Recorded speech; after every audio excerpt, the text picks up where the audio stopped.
On February 5th, our regiment, advancing on the left flank of the division, fought with the enemy in the forest area Wormdiet-Terstadtwald.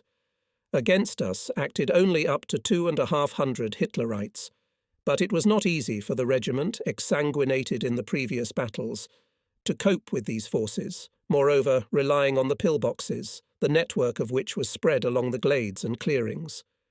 Before the evening, the enemy also undertook a strong counterattack. It was initially repulsed by the organised fire, but with the onset of dusk the situation worsened. Hitlerites began to stream around the regiment from all sides. It is necessary to do something. But what? It would be good, thought, to go to the rear of the enemy and a sudden blow from there to sow panic in his fighting order. But who to send? After a short thought, the choice fell on the reconnaissance platoon of Senior Lieutenant Mayakin. Stealthily leading his platoon into the enemy rear, Mayakin, dispersing the men in a chain, ordered them on command as loud as possible to shout "Hurrah!" to conduct on the move intense firing and throw grenades. In short, to create in the enemy the conviction that he was outflanked by a fairly large Russian force. And so they did. The fascists immediately began to panic, and the reconnaissance platoon, continuing to increase fire from automatic rifles, throwing grenades, began to move frontally through the forest, creating the appearance of encirclement. At the same time were raised in the attack and the rest of the regiment's units. Facing a double blow, the enemy began to hastily retreat. Pursuing him, we soon came to the Drevenets River, where we consolidated, waiting for the approach of the rest of the division. Having forded the Drevenets, our division, as well as other army formations, had already wedged into the second boundary of the Konigsberg fortified area. Developing the offensive further, on February 11th, it stormed the town of Meginen, and again moved forward in the general direction of Melzach.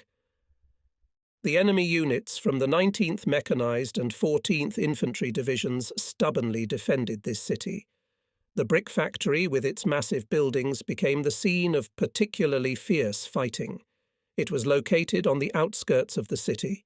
Here settled quite a strong garrison with 24 heavy machine guns. And yet, with the combined efforts of our and 882nd Regiment's brick factory, and then the city was taken. 1.5 to 2 kilometres north of Melzach, from east to west, stretches a hill with some dominating even above it heights. It was here that the enemy dislodged from Melzach and took a pre-prepared defensive line. The farms and outskirts of the settlements of Lilienthal and Gale were also adapted for long-term defence. The 290th Division was tasked to break through these defences and, developing the offensive in the direction of Breitlinde, by the end of the day to reach the highway leading from Breitlinde to Lindenau. It should be said that by the beginning of these hostilities our regiment numbered only 355 men. They were organised into 2 rifle, 1 mortar and machine gun companies in batteries of ATT, 76mm guns and 120mm mortars. Other regiments were of roughly the same composition. Thus, the 882nd Rifle had 450 active bayonets, in the 885th, 422. And yet at 14 Serts on February 22nd, after a short artillery preparation, the division units went on the offensive, or rather tried to go on the offensive, for the enemy, having pulled up reserves, concentrating self-propelled vehicles and infantry north of Lilienthal, almost immediately launched a counter-attack. And it so happened that from the offensive we turned into the defensive. From February 23 to February 25, we repeatedly tried to dislodge the enemy from the line he occupied. But all these attempts were unsuccessful. Hitlerites repulsed our attacks with powerful organised fire of artillery, self-propelled guns and machine guns. The regiment and other parts of the division in these battles suffered new and quite significant losses. To somehow make up for them, we had to carry out a severe reduction of rear and special units and replenish rifle companies with the released personnel. But the enemy also suffered heavy losses. Therefore, in the end, he was forced to leave the line occupied by him. Our units moved forward to a depth of 5 kilometres, and then stopped again, having engaged in fierce fighting. So kilometre by kilometre our troops went forward to the west, and the Nazis? Due to the fact that the front line was constantly shrinking, their command was able to densify the battle order by manoeuvring their though considerably shattered but still combat-ready units. And to break through the enemy defences became more and more difficult. In addition, the weather still did not allow our aviation to act in full force, to support the exsanguinated in continuous fighting rifle units and formations. This joyful news flew around the whole regiment by lightning. Hundreds of flares soared into the sky. Jubilant shouts of "Hurrah!" were heard. 6 May 9th, 1945. The regiment was built with the unfurled banner. Friendly "Hurrah!" now and then drowns out the speakers. The joy of all soldiers and commanders is uncontrollable. After all, the victory. 18 days and nights we went to it, and we reached it. After breakfast came a radiogram from the division commander. In it, he also congratulates the personnel of the regiment on the great victory. Just read it to the people, as the duty officer on the regiment reported the order of the division headquarters transmitted by phone at 12 wows to build the division units for a parade to commemorate the great victory of the Soviet people over Nazi Germany. Then the coordinates of the place of the formation were indicated. 10 Toyaku. The command sounds, to the banner, halt! From the left flank appears the standard-bearer of the regiment's senior lieutenant, A.S. Mayakin, our dashing scout. The motherland appreciated his exploits. The gold star of the hero of the Soviet Union burns on his chest. Next to Mayakin step Assistant Senior Sergeant G.I. Shevchenko and Sergeant A.M. Abramov.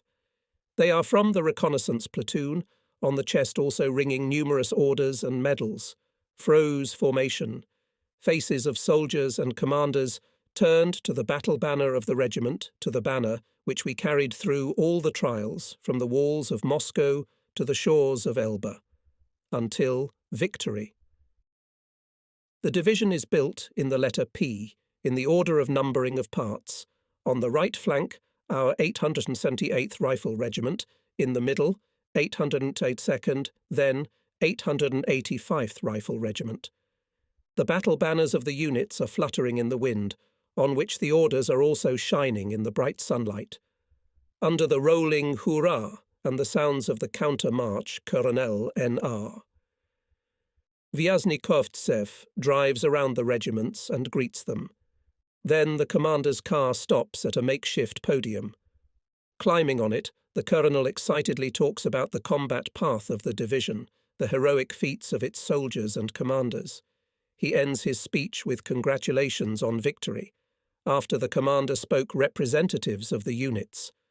From the 878th Rifle Regiment, the floor was given to Senior Lieutenant A.S. Mayakin.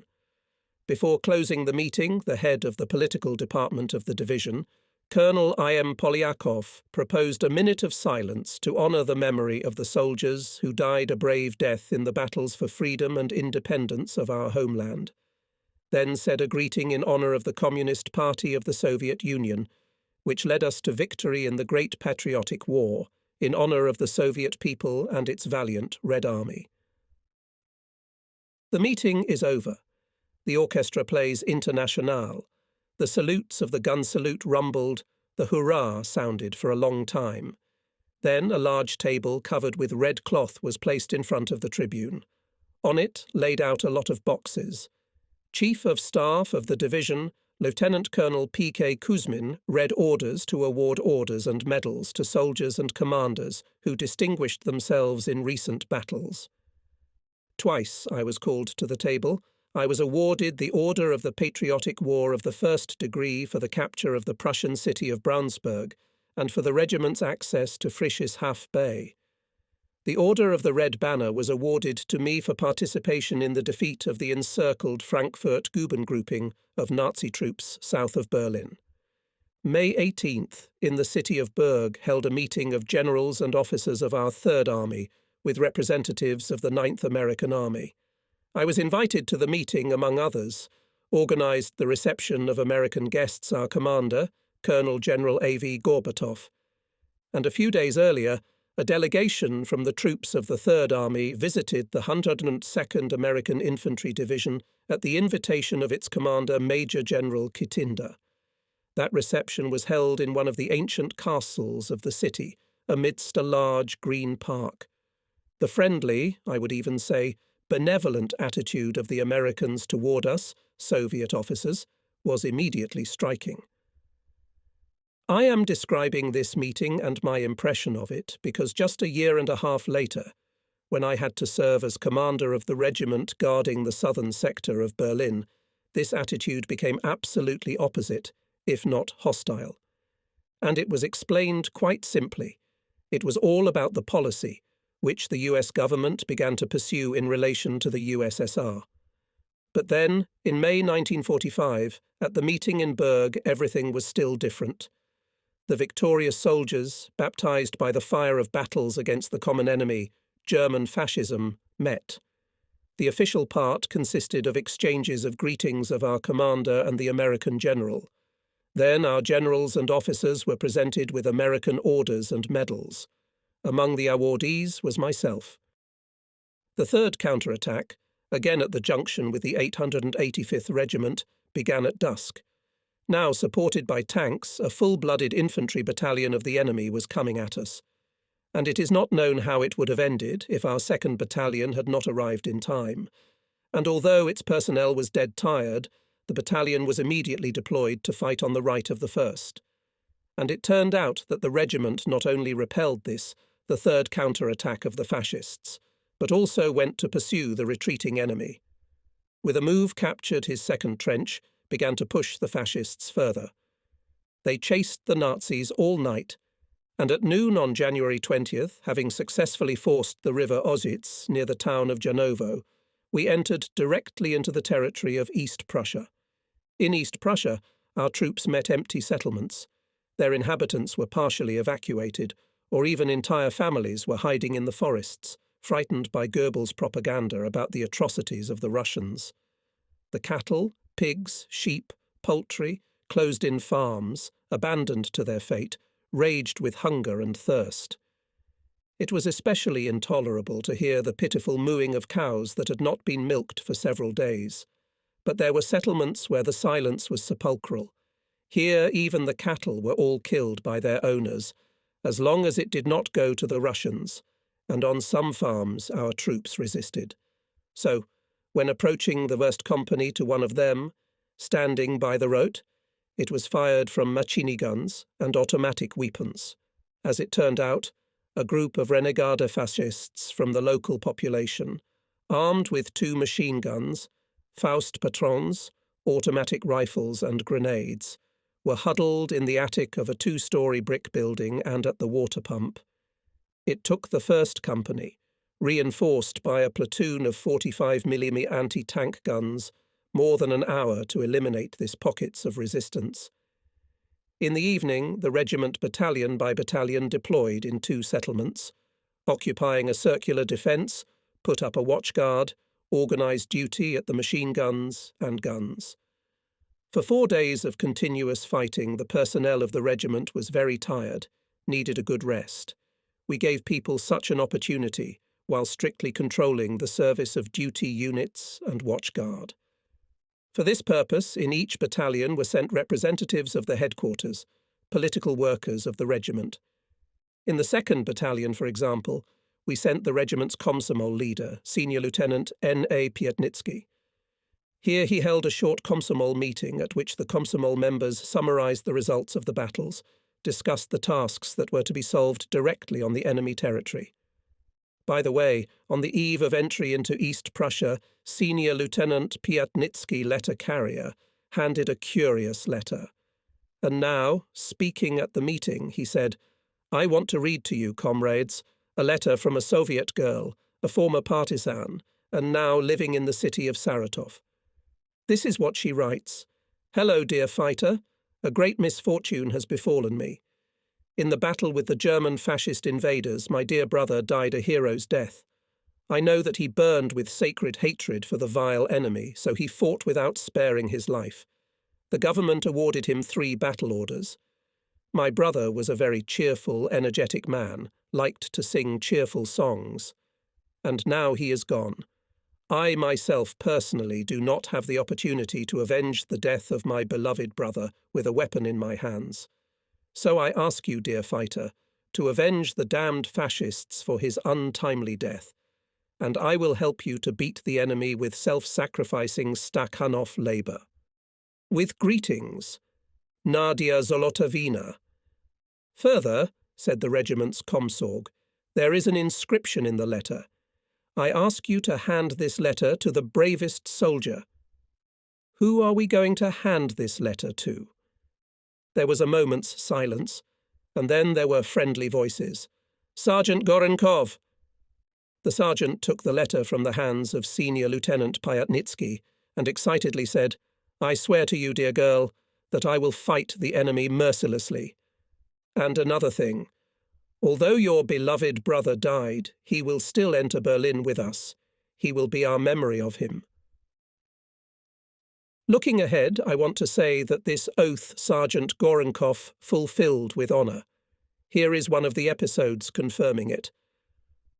Not far from Friedrichshafen, the fire of enemy machine guns delayed the advance of our soldiers. Then Sergeant Gorenkov, together with Afonin and Mironov, rolled out the gun on direct aiming and put a devastating fire on the fascists.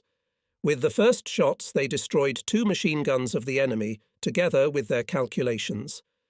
The way for our infantry was cleared. The soldiers broke into the enemy trenches. But this, I repeat, will be yet. And at the meeting, the regimental commissar once again called the soldiers to vigilance. And for this, there were very good reasons. After all, the day before, there was such an incident. Having placed in a house on the northern outskirts of one settlement, we with the Chief of Staff were discussing the state of affairs in the regiment, when my orderly Sorokin came in and reported that the soldiers of the platoon of machine gunners, guarding the banner of the regiment, detained a wounded fascist. A few minutes later, the platoon commander, Lieutenant M.A. Guryanov, brought the detainee into the room. It was a big red-haired big man, dressed in civilian clothes. His head was bandaged, his left arm was in a sling. The suit was obviously too small for his height. His face has not been shaved for a long time. It is gaunt, eyes burning with fierce hatred. There could be no mistake, this is an SS man in disguise.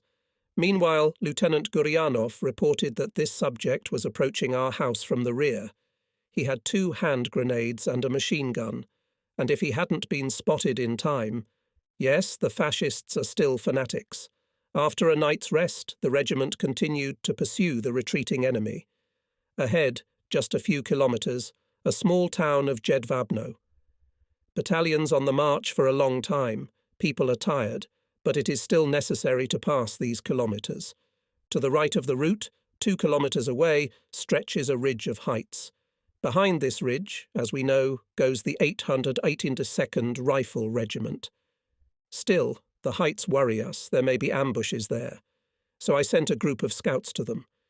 The division commander drove up in a passenger car, expressed his displeasure with the slow movement of the regiment, said that there seems to be no enemy on those heights. If he appears, it will be somewhere near Jedwabno, where we should hurry up in order to seize this town by night attack, together with the 882nd Regiment. I'm just heading to the 882nd, said the colonel, getting into the car. How do you think to go? I asked him. The commander pointed to the field road leading to the heights. Wait for the return of my scouts? I asked. But Colonel A.G. Cayley silently slammed the door and his car rolled towards the heights. Some anxious premonition seized me. Catching up with the vanguard battalion of the regiment, I shared with its commander my concerns about the fact that the division commander went to the 882nd Rifle on a country road. Meanwhile, the black Emka of the commander rolled farther and farther away. Here it has already covered a small grove. And suddenly from there heard bursts of shells, machine gun bursts. There was no doubt. The fascists were shelling Colonel Kali's car. Immediately I gave a command to Captain Kuznetsov. Battalion, follow me. Run. Having jumped out on the northeast edge of the grove, We saw the commander's burning car and a dozen fascists running to it. Having open-aired fire on the move, the battalion right flank rushed to the MKA, and the left flank went to attack the heights. Hitlerites, running to the car, hearing our hurrah, and seeing the chain of fighters shooting back, turned back. From the heights on the battalion at once, machine guns, mines and shells began to burst. The battalion lay down. "First company, run to the car," I commanded Kuznetsov. The rest of the companies and mortars ordered to intensify fire in the direction of the bend in the road going to the heights. There are clearly visible 2 machine gun nests. Suddenly from behind and a little to the left showed a chain of the 2nd Battalion. Unwise. I ordered to go deeper around the heights. Suddenly from behind and a little to the left showed a chain of the 2nd Battalion. Unwise. I ordered to go deeper around the heights. Leaving the 1st Battalion, I ran towards the 2nd Battalion and directed it to the gully to the north of the grove, with the task to bypass the heights and attack the enemy from the rear. The fight lasted about an hour, but when the 2nd Battalion came to the rear, the fascists in panic threw their 2 field guns, wounded and killed, and jumping into armoured personnel carriers, withdrew in the direction of Jedwabno. Colonel Aturji Kali was dead. Several bullets had hit him, and one of them hit him in the head. The car was burned. The chauffeur and adjutant were badly wounded. The body of the commander was put on a wagon. Captain Kuznetsov built a battalion. A minute's silence, and then a triple salvo. We honoured the memory of the division commander. On the radio, I reported the death of Colonel Cayley to the Chief of Staff of the division. Meanwhile, the 2nd Battalion, having knocked the enemy from the heights, continued its pursuit. But soon from the division headquarters received an order to stop and consolidate on the reached boundaries. There to organise rest and food for the personnel, replenish ammunition, provide first aid and evacuate the wounded. In the evening came a new combat order. The regiment, continuing to develop the attack on Jedwabno on the morning of January 22 to ensure the entry into the breakthrough parts of the 3rd Guards Cavalry Corps. Further active actions took over its right flank. The regiment continued to pursue the enemy on the road to Passenheim, moving in marching order, when, overtaking the column, rode a few riders. One of them, wearing a burqa, rode up to us and told us to clear the road as they were being followed by the cavalry corps. The regiment was immediately given the command, "Take the right," and the men marched along the roadside. The horsemen rode on, and in a few minutes the regiment at a trot began to overtake the cavalry squadrons. The headquarters column also appeared. In front, in an open dodge, rode a group of cavalry commanders in black burqas and hats, also made of black caracul. Having equalled the head of the column of our regiment, the dodge stopped. "Who are they?" asked one of those sitting in the car. Someone from behind whispered to me, "Corps Commander General Oslikovsky." I went to the car, introduced myself to NS Oslikovsky, and then reported to him about the task of my regiment, to cover the right flank of his corps. Comcorps extended his hand to me, said hello, and said, "Well, infantry, let's keep up. Look, what a force is coming." On the right and left, overtaking the regiment, squadrons were passing at a brisk trot, artillery batteries, wagons with ammunition were moving behind them. Yes, it was an impressive sight. And this force is really big. But in this war this force, was very vulnerable. Especially it suffered from aviation, machine guns and massive use of artillery. In East Prussia, aviation, both enemy and ours, was limited in action by weather conditions. That's why so openly and entered the breakthrough cause of Lieutenant General N.S. Oslikovsky.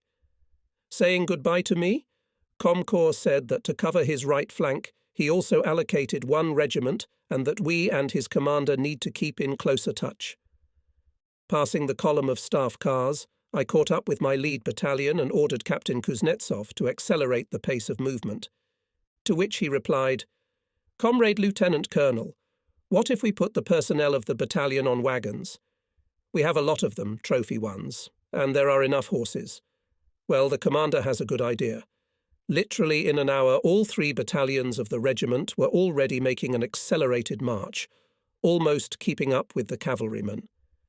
The threat to the right flank of the Cavalry Corps was created by the retreating parallel parts of the Tank Division Great Germany, as well as the 558th and 129th Infantry Divisions of the enemy. At midday, the scouts reported that to the right of our route to intercept the regiment is a column of enemy infantry with several self-propelled vehicles. What to do? I decided to continue the main force's movement in the given direction, and the 1st Battalion with the regimental artillery battery to preempt the enemy in capturing the heights on the right, not to give him the opportunity to go to the route of the cavalry. The 1st Battalion coped with the task brilliantly. It not only preempted the enemy and seized the heights, but, having repulsed several of his fierce attacks, began to push the fascists and move forward. At the end of the day, a cavalry lieutenant came to me, introduced himself, and said that his regimental commander was on a farm 1.5 kilometers from the road and, if possible, asked me to come to him to clarify the situation. Lieutenant Colonel M.T. Shevchenko, the commander of the cavalry regiment, met me warmly and friendly. He informed me in detail about the situation, said that their corps is moving in the direction of Allenstein, meeting on the way fierce resistance, Hitler writes. It is especially strong at the crossroads and in populated areas. Many disparate groups of fascists are now trying to break through our fighting order to Allenstein and in general to the west. His regiment commander of the corps stopped at this line. It was ordered to deploy part of the forces to the east and not to miss the enemy groups coming out of our rear. On the basis of information received from Shevchenko, I also decided to deploy 1 battalion to the east, to the right of the road, and the main forces of the regiment to concentrate battalion by battalion in the woods on the left, in readiness to act in any direction based on the situation. At 18 Mawag, Lieutenant Colonel M.T. Shevchenko received a radiogram from the headquarters of his corps, in which his regiment was offered to move on to Allenstein. We followed him. But somewhere around midnight came a radiogram from the commander of the 290th Infantry Division, ordering us to turn in the opposite direction, march and concentrate in the designated area, in readiness to take part in the offensive in the morning. The division, as part of the main forces of the army by this time, has already reached the front edge of the second fortified area of the enemy, created by him long before the war. In the offensive line of the army, it passed from Ortelsburg to Passenheim and further to Allenstein along the isthmus between the Masurian lakes. The shores of the lakes are almost everywhere high, precipitous, covered with dense pine forest. Dams were blown up everywhere, lowlands and ravines were flooded with water. Here against us stood significant losses, but still quite capable parts of the Tank Division, Great Germany, 24th Panzer Division, 558th, 129th and 299th Infantry Divisions, quite a few separate regiments and battalions. Sometime around 1 a.m. in the forest where the regiment arrived, we were met by a representative of the division headquarters and handed me a package. In it, the commander ordered us to move to the area of Interlake de Failes, in the forests northwest of Wartenburg, and, having come behind the Nazis, to advance in the direction of Passenheim, towards the main forces of the division. In the dark night, and even in the woods, it is quite difficult to get oriented, and even harder to choose the right path.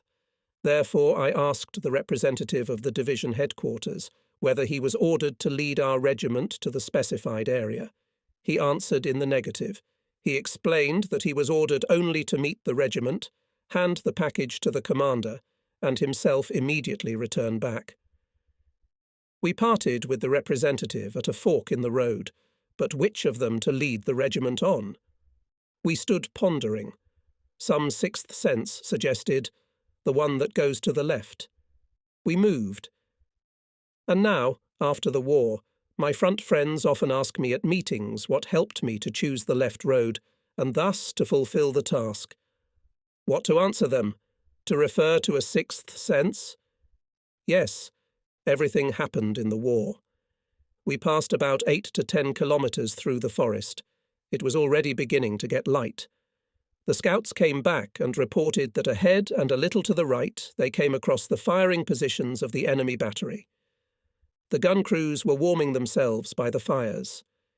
This news made us happy. We had come to the rear of the enemy. Besides, if the fascists were warming themselves by the fires, feeling carefree, it means that they were not expecting us from here, and taking advantage of this, we should attack suddenly, the whole regiment, without waiting for full dawn. I called battalion commanders and the chief of artillery to the head of the column. He gave them a task: complete silence, weapons and mortars to pull on hands in battalion fighting order, with the exit to the edge of the forest, attack. The signal is a series of red rockets, all battalions in line. Attack on the widest possible front to create the appearance of an offensive of large forces. The company of machine gun captain A.Z. Edigarov left in reserve. An hour later, the battalions began to stretch to the edge of the forest. No matter how much the commanders wanted to maintain complete silence, it was not quite possible. And hearing the noise from behind, in the forest, the Nazis immediately sent some soldiers in that direction. Those, having come across a chain of our infantry, raised the alarm. But too late. Our battalions, with a friendly hurrah, rushed into the attack. Meanwhile, I radioed the commander and reported that I had come to the rear of the fascists and was already attacking. Colonel N.A. Vyaznikovtsev, having listened to me carefully, pointed out on the map the boundary on which the regiment was strictly forbidden to go out, as in this case it could get under fire of its own artillery, and then informed me that in 15 minutes the 882nd and 885th regiments would also start attacking the enemy from the front and would develop the attack on the town of Jedwabno. Meanwhile, panic reigned among the Nazis. Throwing guns, artillerymen ran away into the woods, infantry, allocated to cover them, rushed in the trenches, moving machine guns' barrels to their rear, but had no time to finish this task as shells and mines began to burst thickly in and near the trenches. It was the troops of the corps, and therefore our division, went on the offensive against the enemy from the front. As a result of the bypass manoeuvre, the town of Jedwabno on the same day was completely cleared of the enemy's 299th Infantry Division units defending it. Developing the offensive further, the units of our 290th Division soon seized the town of Passenheim. Then, turning steeply to the northwest, for 4 days fought hard in the interlake defiles with withdrawn here worn-out regiments of the 299th Infantry Division, supported this time by tanks and armoured personnel carriers. By the end of January 27th, the division fought southeast of the town of Wartenberg, and by February 1, its units were already on the outskirts of Gutstadt, reliably covering the right flank of the 35th Infantry Corps. By 3 o'clock in the morning, the red flag rose over this city. With the fall of Gutstadt, the situation for the enemy even more complicated. Our troops were approaching the outer rim of the Konigsberg defensive line and were only 50 kilometres away from Friedrichshafen Bay, on the other side of which there was a narrow spit on, which Hitlerites evacuated to Danzig local burghers, food supplies, stole cattle. At this time we got the news that the commander of the German fascist troops in Prussia, General Gosbach, was removed from his post by the Führer, and together with him a number of senior officers. All of them were accused of allegedly deliberately surrendering East Prussia to the Russians. In Gosbach's place, Infantry General Müller was appointed commander. In addition to these measures, Hitler also issued an order, which was brought to all German soldiers and officers. It stated that every deserter would be shot as a traitor to the fatherland, and his family would be subjected to reprisals, their property requisitioned. Anyone who surrendered would be sentenced to death in absentia, and his family would again be sent to hard labour or to a concentration camp. Müller in turn also issued a number of similarly draconian orders. In particular, he initiated the creation of barrier detachments and the cleansing of rear areas, at the expense of whose personnel the combat units were replenished. Goebbels' propaganda was going out of its way to indoctrinate the demoralized soldiers and officers of the Führer that the plans of the Bolsheviks are about to collapse, that we must hold out a little longer, that in the rear of the German P created already large reserves, which will come to their aid. All this, taken together, to some extent strengthened the combat effectiveness of enemy formations. Already at the approach of our troops to Wormditt, which was part of the outer rim of the Konigsberg defensive line, we felt that the enemy resistance has increased significantly. By the way, the Germans began to create the Konigsberg defence line in the early 30s. In terms of its equipment, it differed little from the notorious Maginot and Siegfried lines on the Franco-German border. There were powerful reinforced concrete pillboxes connected with each other by a network of trenches and communication passages, dugouts for the personnel, which withstood direct hits of even the largest caliber shells, numerous armoured hoods. And in front of the wire fence in several rows were dug and anti-tank ditches, set thick minefields. On February 5th, our regiment, advancing on the left flank of the division, fought with the enemy in the forest area Wormditt-Terstadtwald. Against us acted only up to 250 Hitlerites, but it was not easy for the regiment, exsanguinated in the previous battles, to cope with these forces, moreover relying on the pillboxes, the network of which was spread along the glades and clearings. Before the evening, the enemy also undertook a strong counterattack. It was initially repulsed by the organised fire, but with the onset of dusk the situation worsened. Hitlerites began to stream around the regiment from all sides. It is necessary to do something. But what? It would be good, thought, to go to the rear of the enemy and a sudden blow from there to sow panic in his fighting order. But who to send? After a short thought, the choice fell on the reconnaissance platoon of Senior Lieutenant Mayakin. Stealthily leading his platoon into the enemy rear, Mayakin, dispersing the men in a chain, ordered them on command as loud as possible to shout "Hurrah!" to conduct on the move intense firing and throw grenades. In short, to create in the enemy the conviction that he was outflanked by a fairly large Russian force. And so they did. The fascists immediately began to panic, and the reconnaissance platoon, continuing to increase fire from automatic rifles, throwing grenades, began to move frontally through the forest, creating the appearance of encirclement. At the same time were raised in the attack and the rest of the regiment's units. Facing a double blow, the enemy began to hastily retreat. Pursuing him, we soon came to the Drevenetz River, where we consolidated, waiting for the approach of the rest of the division. Having forded the Drevenetz, our division, as well as other army formations, had already wedged into the second boundary of the Konigsberg fortified area. Developing the offensive further, on February 11th, it stormed the town of Meginen, and again moved forward in the general direction of Melzach. The enemy units from the 19th Mechanized and 14th Infantry Divisions stubbornly defended this city. The brick factory with its massive buildings became the scene of particularly fierce fighting. It was located on the outskirts of the city. Here settled quite a strong garrison with 24 heavy machine guns. And yet, with the combined efforts of our and 882nd Regiment's brick factory, and then the city was taken. 1.5 to 2 kilometres north of Melzach, from east to west, stretches a hill with some dominating even above it heights. It was here that the enemy dislodged from Melzach and took a pre-prepared defensive line. The farms and outskirts of the settlements of Lilienthal and Gale were also adapted for long-term defence. The 290th Division was tasked to break through these defences and, developing the offensive in the direction of Breitlinde, by the end of the day to reach the highway leading from Breitlinde to Lindenau. It should be said that by the beginning of these hostilities our regiment numbered only 355 men.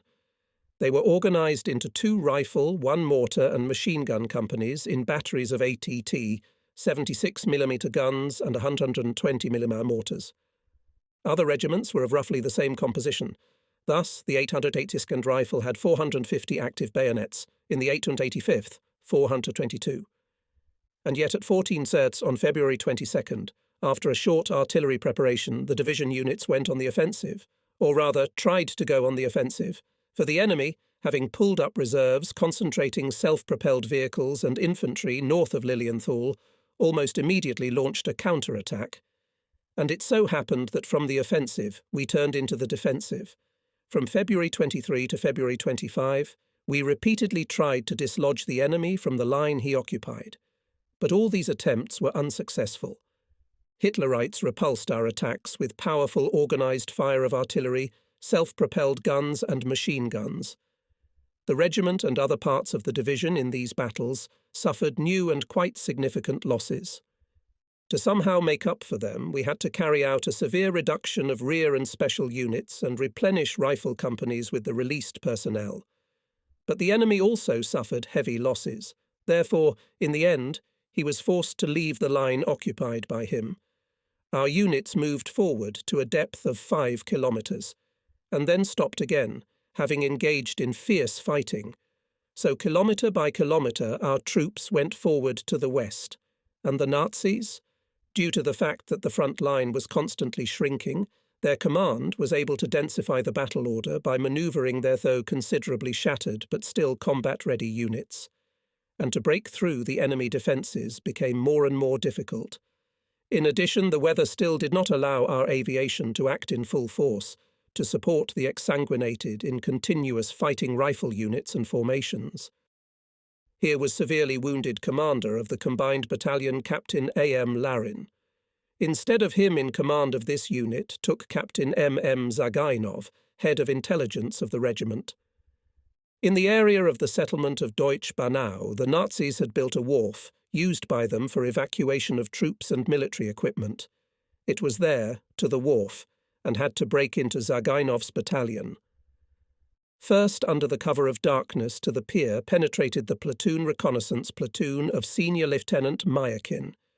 He began to pelt the fascists with anti-tank grenades, shoot them with automatic rifles, and this served as a signal for the whole battalion to go on the attack. By the morning of March 26th, the enemy was knocked out of Deutsch Banau. The regiment went to the coast of Friesches Halbe. In the first days of April, we received the order to load into the train, and only the personnel were loaded. Artillery units and supplies were to march to the designated area on their own. By April 11th, the division concentrated in the area of Klein-Kirschbaum, east of the Oder River. The entire Third Army made up the second echelon of the First Belarusian Front. For 10 days our units were replenished with personnel and weapons. There were classes on combat training, and on April 16th at dawn we heard a strong cannonade ahead. It turned out that it was the troops of the first echelon of the First Belarusian Front went on the offensive against Berlin. The Third Army entered the battle on April 23rd south of Berlin, was to act towards the troops of the First Ukrainian Front with the task to complete the encirclement of the Frankfurt-Guben grouping of enemy troops, and then in cooperation with neighbours to destroy it. This grouping consisted of 15 divisions of the 9th Field and 4th Tank Armies, and had 200,000 soldiers and officers, more than 2,000 guns and mortars, more than 300 tanks and assault guns. The terrain on which our troops were to operate was a forested area, with a chain of large lakes with only narrow isthmuses between them. There were also many navigable canals. Our immediate task was to close the ring of encirclement around the enemy grouping and cut the road Berlin, Zossen, by April 25th. And having completed the encirclement, not to go on the defence, to continue the offensive, more and more tightening the ring around the Nazi regiments and divisions. On April 23rd, our units, having started the offensive, by the end of the day had already crossed the Spree River and reached the line southeast of Nutzitau. And since dawn on April 24th, 878th Infantry Regiment, having received the task to cover the left flank of the corps, continued the offensive in the direction of Lake Tribsch, and during the day, having cleared from the enemy forests to the north and southeast of the Lake, captured the village of Alt-Garmansdorf. The next morning, units of the 290th Infantry began forcing the Dahme River. By noon it was completed. Having seized a bridgehead on the opposite bank, the division cut the road junction north of Königswusterhausen, and by the end of the day the division took possession of this settlement and captured the central Berlin radio station in full working order.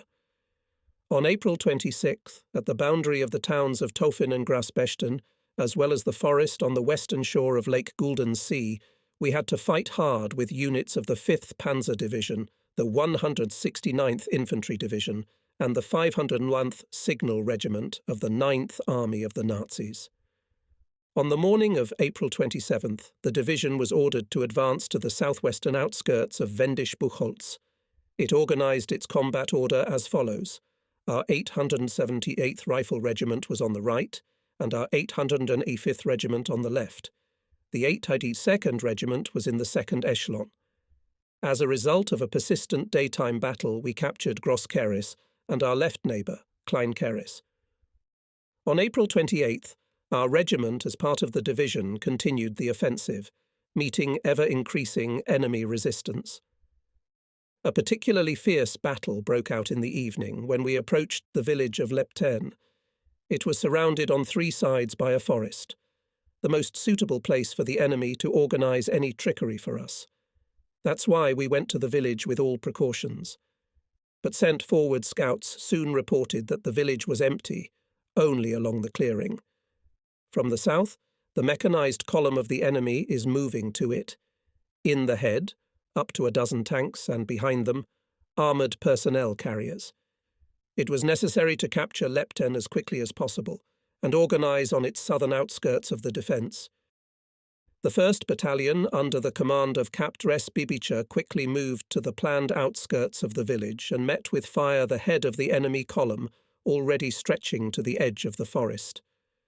The first tank was hit by the Paterovites, and the one coming from behind, not having time to slow down, rammed the head tank and immediately burst into flames. Confusion began in the column. Nazi soldiers and officers began to jump out of other tanks and armoured personnel carriers, but immediately fell under the accurate machine gun and machine gun fire of our soldiers. By this time, our mortar men, who had prepared for battle, also opened a quick fire in the forest. All attempts of Hitler's officers to bring any order among their soldiers had no success. The devastating fire of the 1st Battalion soldiers literally mowed down the panic-stricken fascist soldiers. Apparently they did not want to surrender and could not go forward because the dense machine gun fire did not allow them to raise their heads. The ways of withdrawal were cut off by artillerymen, and in the very middle of this fire bag our mortars were aptly hitting. A large group of the enemy, following in the tail of the column, tried to bypass the village of Lepten from the northeast. But by this time the 3rd Battalion had also prepared for battle there and met it with accurate fire. During the whole night the shots were not silent, and when dawn broke the fascists withdrew, leaving in front of the village and in the forest hundreds of corpses, 3 burned tanks, 12 armoured personnel carriers, several guns and mortars, many trucks and other equipment, reported the situation to the division commander. "What do you think to do next?" asked Colonel Vyaznikovtsev. "I will go forward, Comrade Colonel," I replied. "Right. Go to the village of Halbe," said the commander. "Your task is the same as before, to join the troops of the 1st Ukrainian Front. Forward, as always, went scouting. Scouts now and then radioed that in the forests between Lepten and Halbe they observed a large concentration of tanks, armoured personnel carriers, artillery and staff vehicles of the enemy. All of these are built on the sagebrush, in columns head to the west. In front of each column, a few tanks, then armoured personnel carriers with infantry, behind them artillery, and then staff cars. So the Nazis intend to break through not to the north, to Berlin, but to the west. Having consulted with the Chief of Staff, I decided to lead the attack with 2 battalions, letting them along the 2 main clearings. The 3rd Battalion left to defend in Lepten. The regimental artillery battery was located there as well, advancing 2 guns to the eastern edge of the village, to shoot the clearing and the edge of the forest, and the other 2 to fire along its main street. On the morning of April 29th, the battalions of the 1st echelon drew into the forest and began to advance, so far meeting no resistance. But an hour later, this deceptive silence was broken by gun salvos, bursts of shells and mines, and machine gun bursts. The 2nd Battalion was the first to engage the enemy. 12 tanks moved on it along the clearing at once, leading dense chains of infantry. Our fighters at first lay down, shooting back. But then, under the onslaught of superior enemy forces, they were forced to withdraw back to the village. The 1st Battalion captured by this time 2 favourable hills, from which several clearings were clearly visible at once, and began to shoot the columns moving along them with fire from all kinds of weapons. But dodging to the side, the Hitlerites coming from behind began to streamline Captain Bibich's battalion, and he soon found himself as if in the rear of the enemy. By noon, several columns of the enemy again appeared near the village of Lepton. Only this time they came to it from the east and southeast directions. The 2nd Battalion, already withdrawn by this time to the line of the 3rd, entrenched in the vegetable gardens of the southeastern outskirts of the village. And when the Hitlerites appeared on the edge of the forest, a friendly fire was opened on them. All day on April 29th and night on the 30th, this battalion courageously repulsed all attacks of the enemy, having destroyed 6 tanks, more than 24 armoured personnel carriers, and hundreds of fascist soldiers and officers. The commander of the 1st Battalion came on the line and reported that he was holding firmly on the heights. His losses were insignificant, but there was little ammunition left. There was no way to get to him yet. Therefore I ordered Bibech to hold on, save ammunition, using also captured weapons. At 1 o'clock in the morning, the silence that had fallen was broken by powerful gun blasts, the noise of tank engines and the crackle of machine guns. Hundreds of rockets hung in the sky. At the enemy everything came into motion.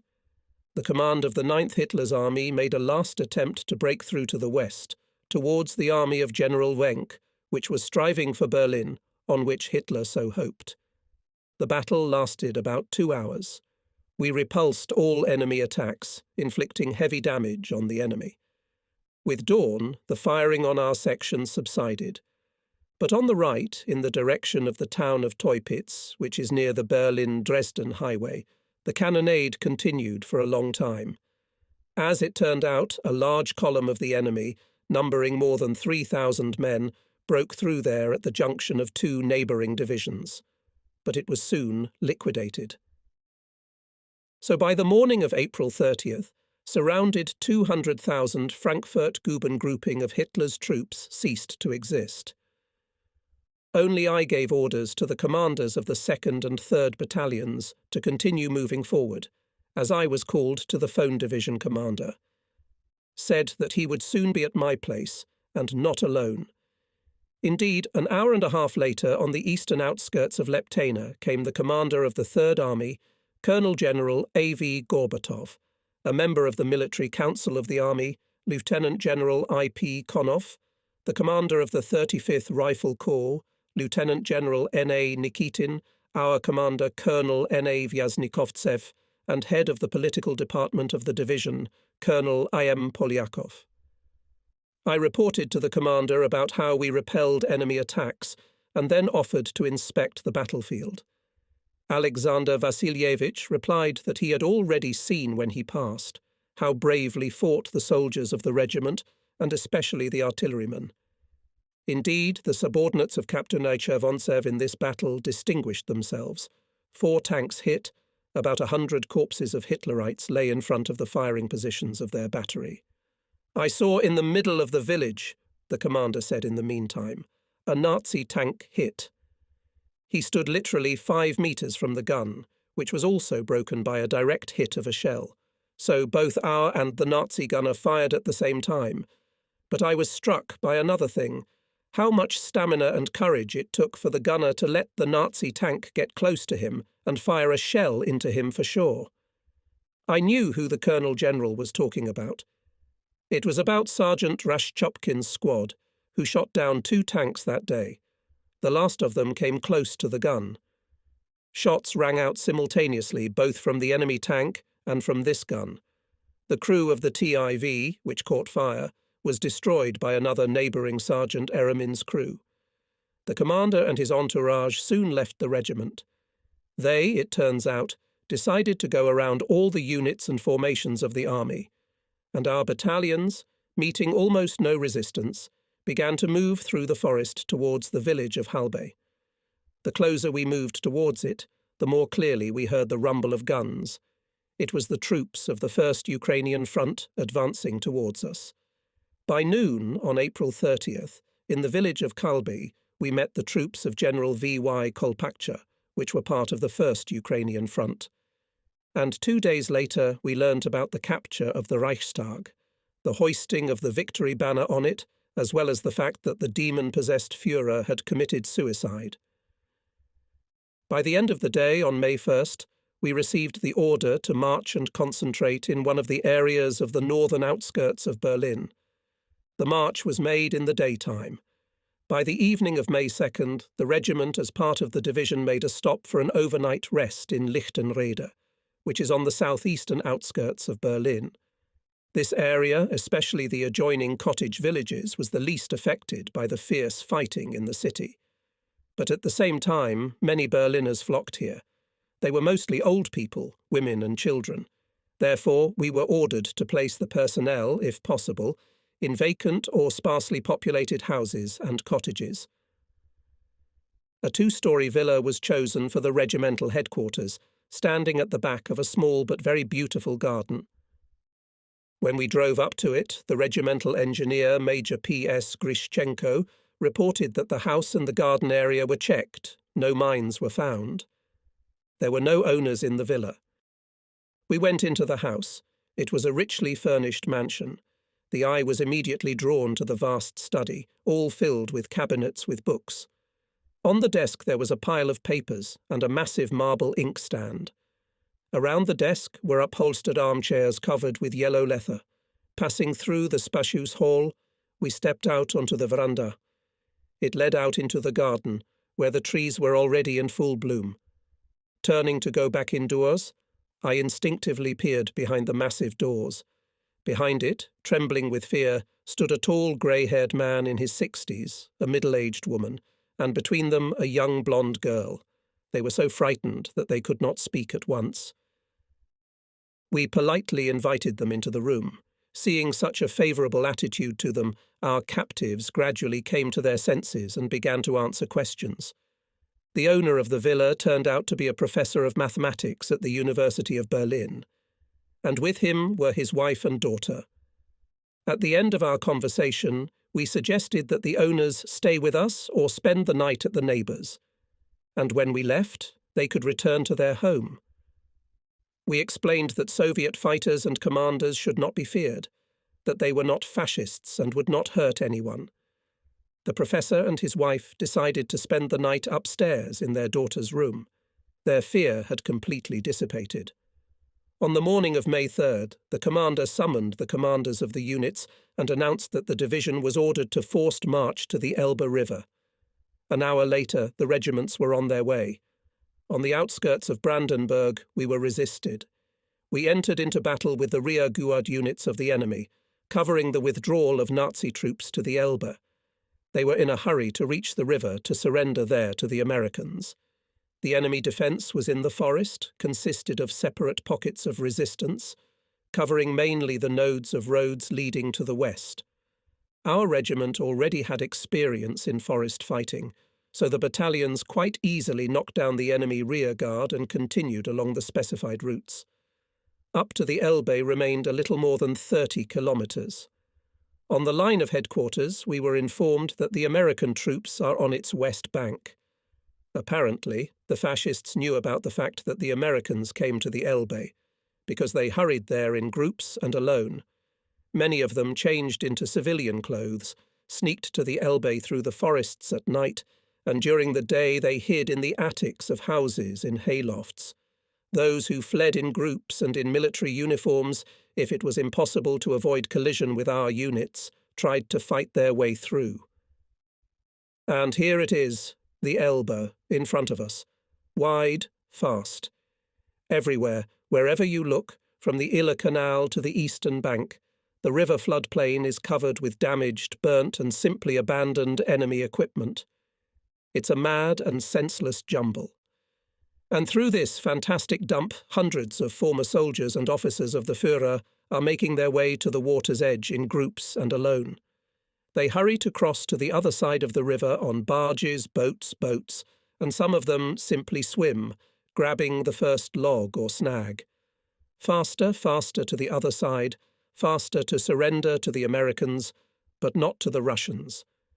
That was the picture I saw when I went with one of my battalions to the eastern bank of the Elbe west of Paris.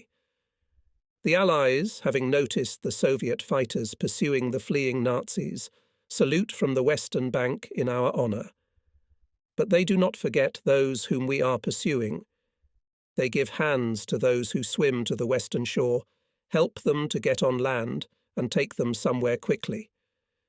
However, the next day the Americans returned some of the prisoners of war to us. It turns out that our command demanded from the commander of the 102nd American Infantry Division to return the prisoners, justifying this demand by the fact that we certainly could not fire on the fleeing fascists, neither from cannons nor from mortars, not even from machine guns, for fear of catching any of the Allies. And it was this that enabled many Hitlerites to safely cross the river and surrender to them. Victory Day parts of our division, as well as the rest of the Third Army, met a few dozen kilometres east of the Elbe. The thing is that in the morning of May 8th, we received an order to transfer the occupied area on the eastern bank of the river to the units of the 3rd Shock Army. We were withdrawn to the rear. By the evening of the same day, our regiment was concentrated in the forests north of the town of Plaue, and at night, sometime after 2 o'clock in the morning on May 9th, I received a call from the division commander, Colonel N.A. Vyaznikovtsev, and congratulated me on the end of the war. He informed me that the act of unconditional surrender of Nazi Germany had already been signed. After the awarding, a dinner was held. It was held in a friendly atmosphere with the usual Russian hospitality. So it was May. The war was over, and all of us, from ordinary soldiers to generals, had one wish: to return to our homeland as soon as possible. And it happened. Sometime in the first days of June, we received the order to march to the Soviet Union. We had 2 days to prepare for the march. Then it was 3 months on the road. Our division was placed by the district command in 3 military towns. In one of the Belarusian towns settled the division headquarters and our 874th Regiment. The 805th Rifle and Artillery Regiments occupied a military town northwest of the city. By the way, the division units approached this town already at the end of September, and since the military towns were badly destroyed, we decided to camp the regiments in the forests until they were put in order. Our regiment was allocated 1 3-storied barracks and an adjacent dilapidated military town. By the way, this barracks had its own history. During the First World War, the Russian Army headquarters was located here at one time. Now the barracks is mostly preserved, except for the fact that its right rear corner was penetrated from the top to the very foundation by a Nazi bomb, and the end wall had a significant tilt. There was only enough room in the barracks for battalions. For the rest of the units, it was necessary to build another one, and, in addition, a stable for 130 regimental horses. There was not even a building for the headquarters, for warehouses, housing for the families of officers. A lot of them had already arrived. And I must say that thanks to the initiative, good organisational skills of officers, hard work of soldiers and sergeants, we coped with this task. Barracks, with the help of local party and Soviet bodies, was repaired. 2 more buildings were restored, one for the headquarters, the other for the House of Officers. For the families of the officers built 2 apartment houses for 60 apartments each, 2 stables and warehouses. Hay, potatoes, vegetables were prepared. By November 4th, everything was ready for the reception of units. And on November 5, the inhabitants of the city met their liberators. Representatives of the Central Committee of the Communist Party and the Council of Ministers of Belarus, the commander of the troops of the district, Lieutenant General V.N. Razuvayev, a member of the Military Council, Guests from the nearby state and collective farms came to the meeting. Everywhere still gaping ruins of buildings, unhealed wounds of war. After all, a little more than a year has passed since the battles in Belorussia thundered down, and it will take more than 1 year to restore all these destructions. But still the city is festively decorated with banners, flags. People are in a good, festive mood. The city square, sidewalks of the main street are filled with jubilant people. Girls in smart national costumes handed our soldiers bouquets of autumn flowers. And in the evening, the lights of festive fireworks lit up the sky of the city. Peaceful life and peaceful combat training began.